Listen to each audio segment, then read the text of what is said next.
దేవుడి సేవకుడిని ఆశీర్వదిస్తున్నాడు.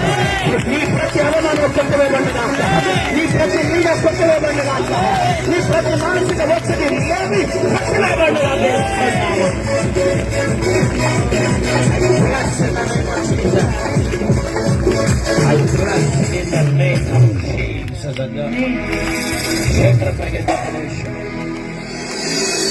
పరిశుద్ధాత్మ నాతో మాట్లాడుతున్నాడు.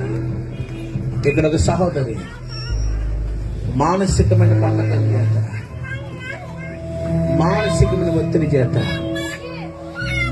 నువ్వు పడిన పరిస్థితిని చేత ఇక నువ్వు బ్రతకుండా నువ్వు చనిపోవాలని ప్రయత్నం చేస్తావు. అది నీ కుటుంబీకులకు తెలియకపోవచ్చు, నీ స్నేహితులకు తెలియకపోవచ్చు, కానీ నీ దేవునికి తెలుసు. ఇక నా జీవితం వ్యర్థం, దీన్ని ముగించేద్దాం అనుకున్నా. ప్రయత్నించినప్పటికీ నా దేవునికి సన్నిధి నీకు తోడుగా ఉండి నిన్ను విడిపించాడు ఆయన. మరణం దగ్గర దాకా వెళ్ళానుకొచ్చా. సోదరి రాత్రి దేవునితో మాట్లాడుతున్నాడు.